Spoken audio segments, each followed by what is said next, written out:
Awesome. Well, it's great to meet you. I just watched the movie, and when it comes to horror, I'm a bit of a snob. There are certain requirements I have for a good scary movie. I don't like the cheap scares or anything like that.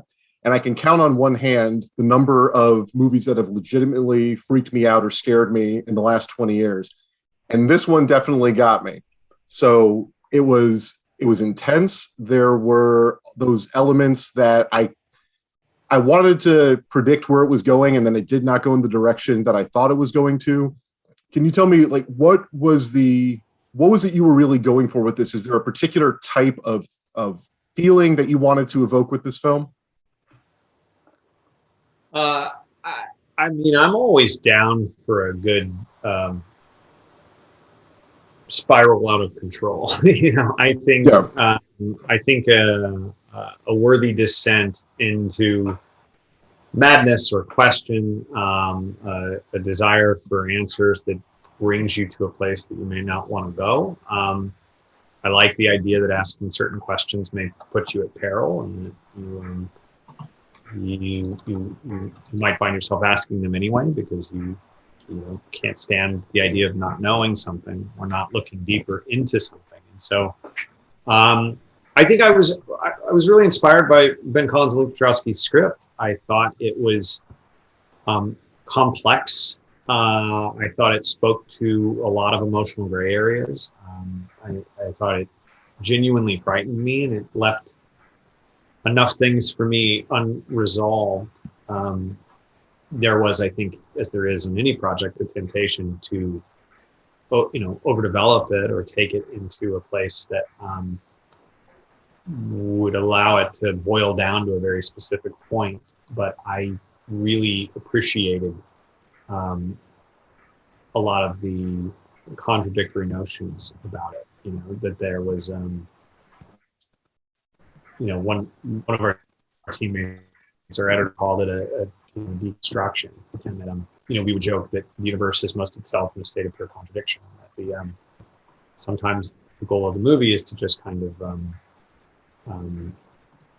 demonstrate the battle or the dilemma, and not so much offer solutions. And I thought that unresolved was becoming in the material.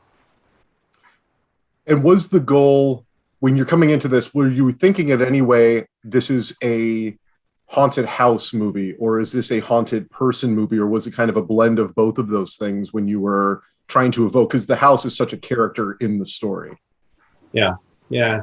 I mean, for me, it's kind of both. I mean, they're one and the same in some regards. Like, the house is both a metaphor for the mind. In this case, it's also a metaphor for marriage.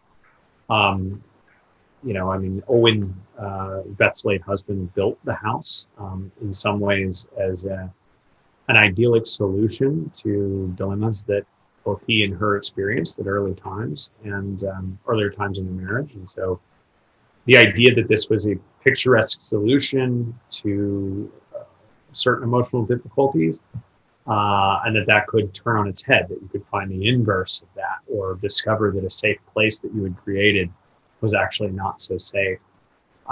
All that made a lot of intuitive sense to me. So it seemed fitting that you could rely on the tropes of a haunt to get to some of these somewhat more interior places.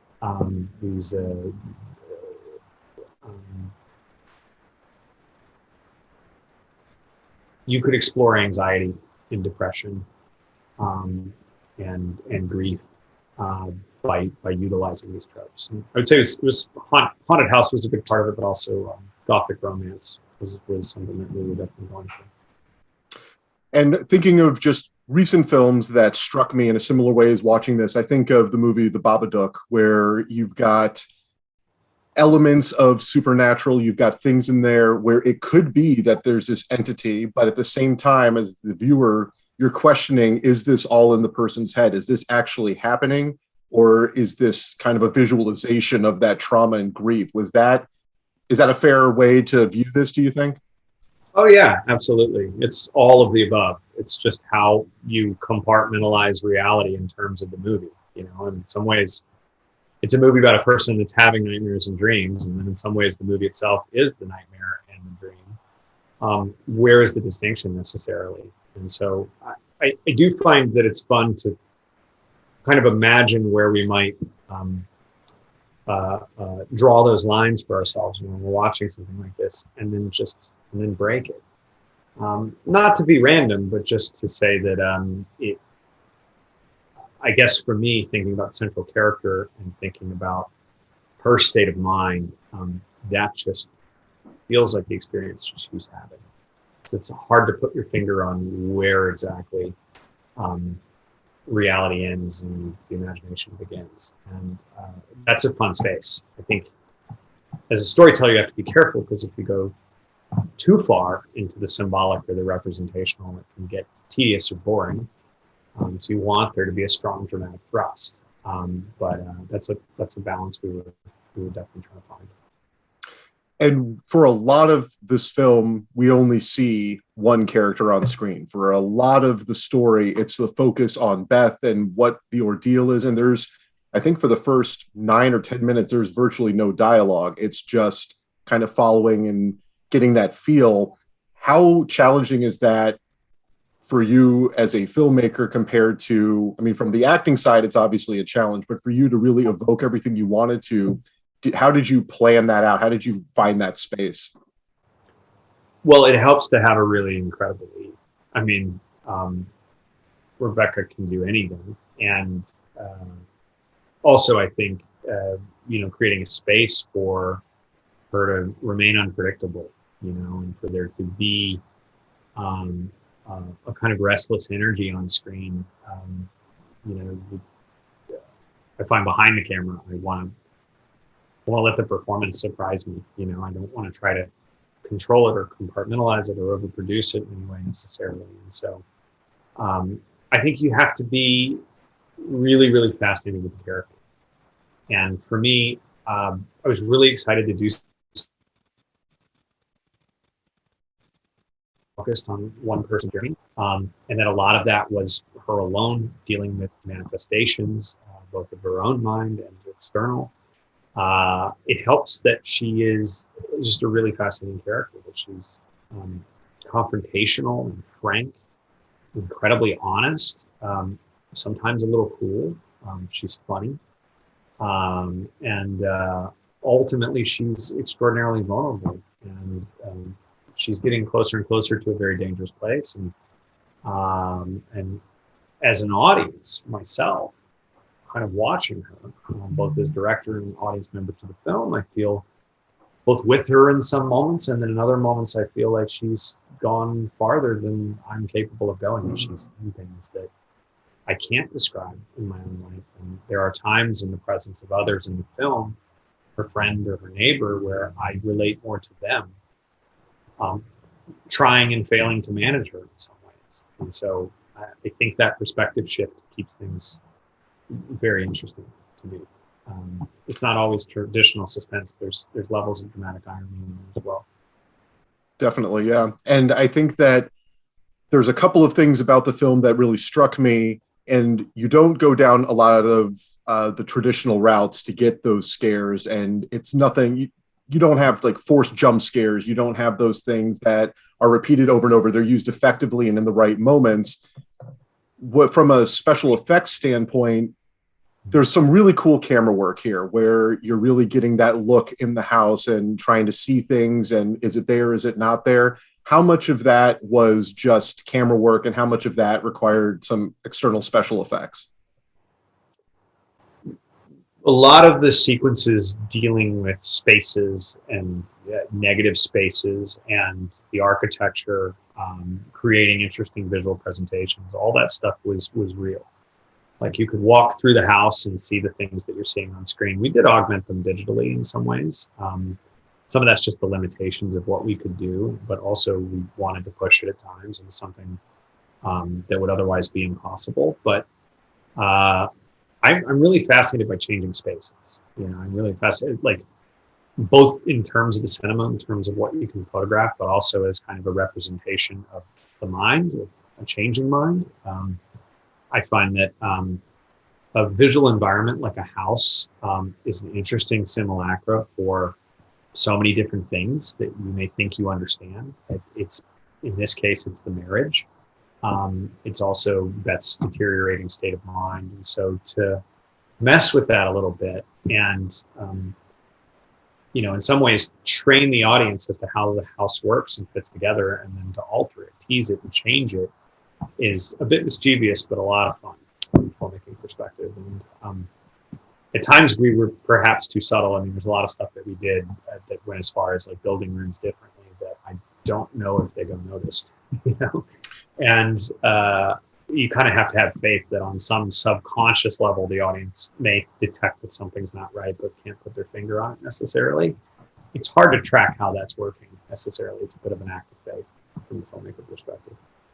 It was interesting because I got to watch it on a digital screener versus seeing it on the big screen. I wish I'd seen it on the big screen to really get that group feel for it. But digitally, there were multiple times where I rewound it and went back a little bit to see, did I actually see what I thought I saw? And some of the elements of the rooms and things that were reversed and all of those, trying to kind of pick it apart. So while I hope people get to see it on the big screen, it's one of those really cool experiences to watch it at home and have that control to go back and forth and find those things. So it's little hidden moments I thought were very, very cool. The other big element of this movie that really struck me was the music and the use of sound. It's very foreboding in a lot of moments. There's some places where there's the lack of music, but the score itself, the music is just so great. How did that come about? Ben Lovett is an old friend of mine. We met in college and we've worked together for 20 years.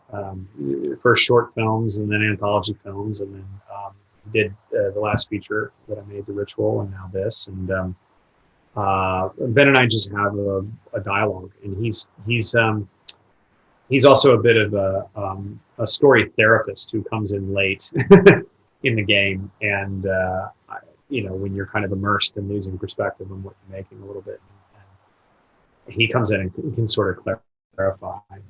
Rick Schnupp did the sound design, has just an astonishing ear, and one of the things that was great about both of those collaborators is that they not only know when to push it, and hopefully can appreciate when I'm like, this is the place where you can really do something, but they're also the first to tell me, like, you don't need me here, and it's always interesting to spend the better part of a year with a film, and then you get to the score and the sound design, and you're just struggling to have perspective on what you're making necessarily.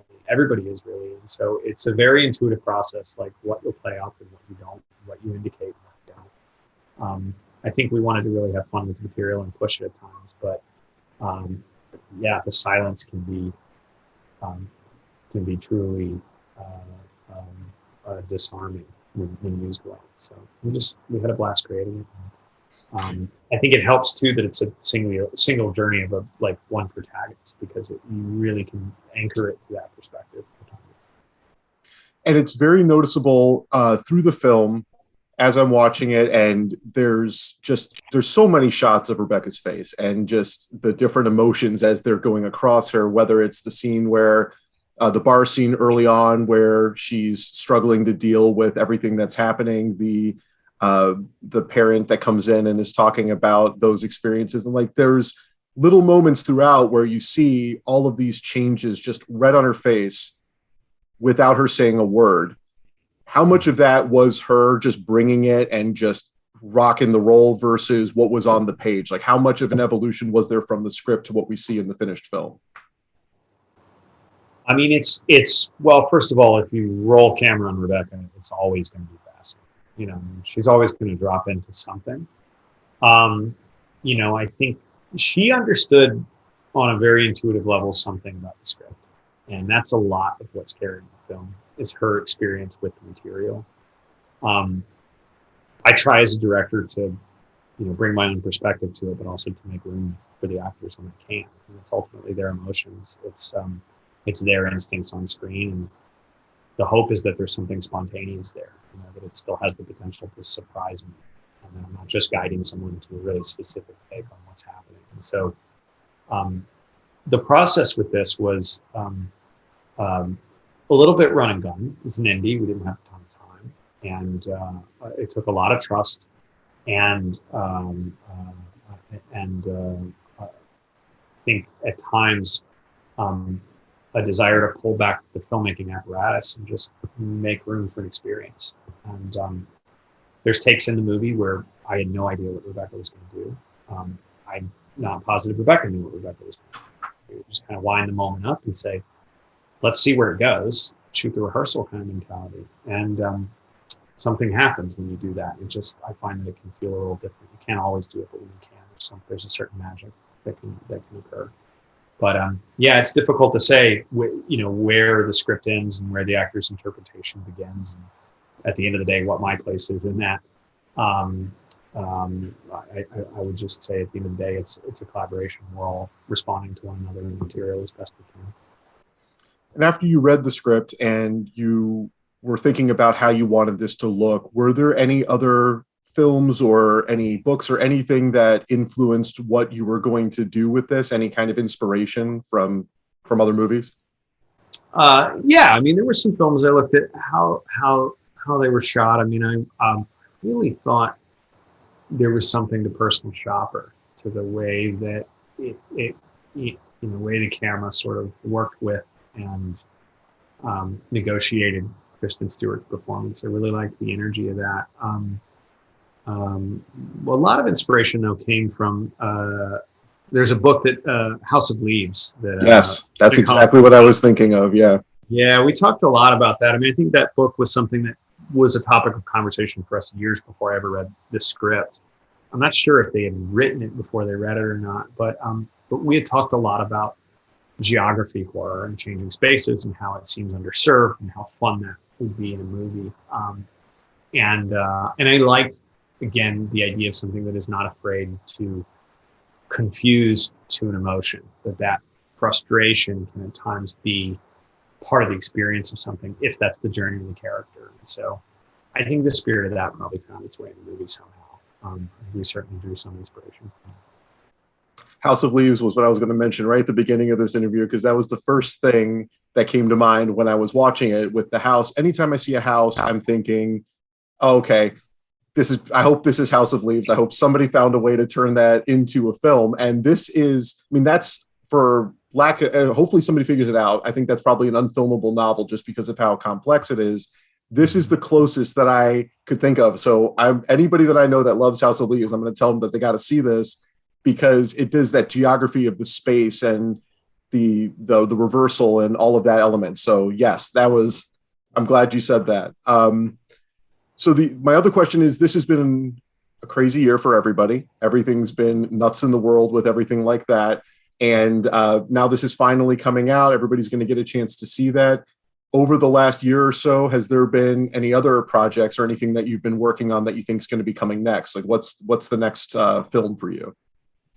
I'm very fortunate to be developing a Hellraiser movie with Spyglass.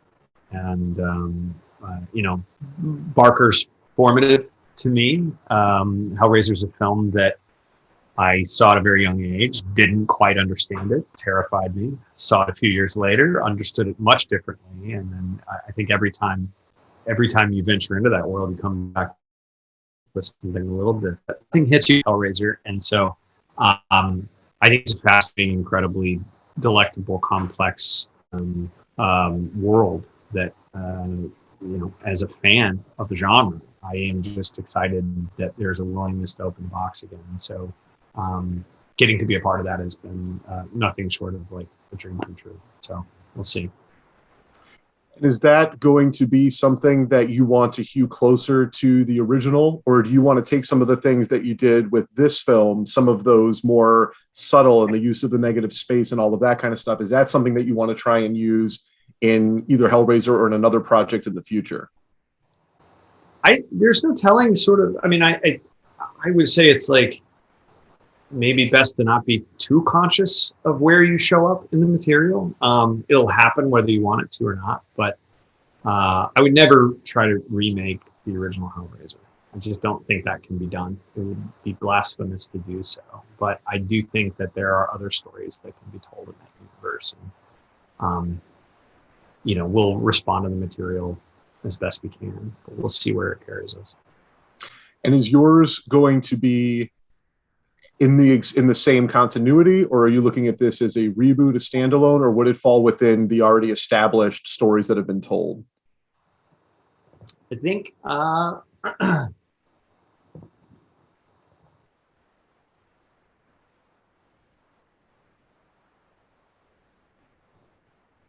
Maybe an unfair question.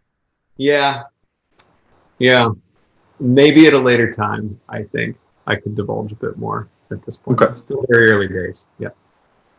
Well, I didn't have a doubt that this was going to be good. I mean, the trailers make it look a certain way, as all trailers do. And I'm very glad that it upended my expectations and it was much more of it's a psychological horror movie. It is not an in-your-face, bloody, violent horror movie, but I think that's what makes it all the more frightening and the scarier. So I really do appreciate this film. I hope everybody gets to enjoy it as well. And thank you so much for your time today. It's been a pleasure. Yeah. Thanks, Alex. I appreciate it. Do you guys believe in ghosts? I think there's something in my house.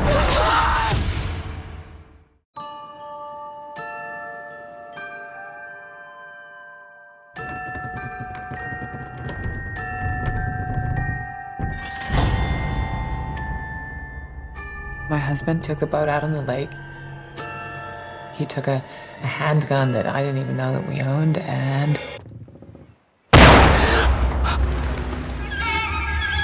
Did he leave a note? he did.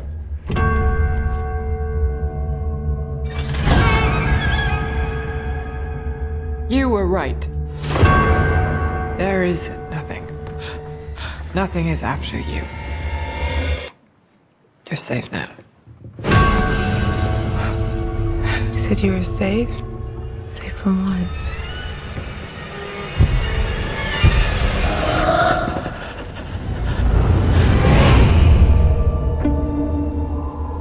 And then over here we have, the husband. You know that we're paying people to do that, right? You don't have to do it all yourself. Owen?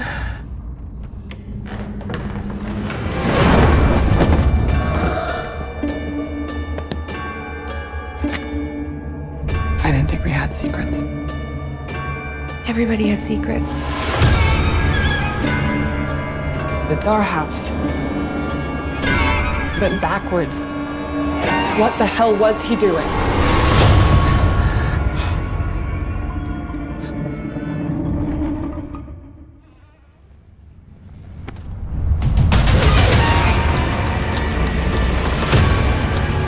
You were right. You were right. There's nothing. There is nothing.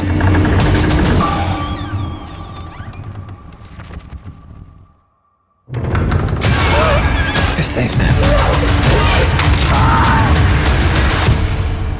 Safe from what?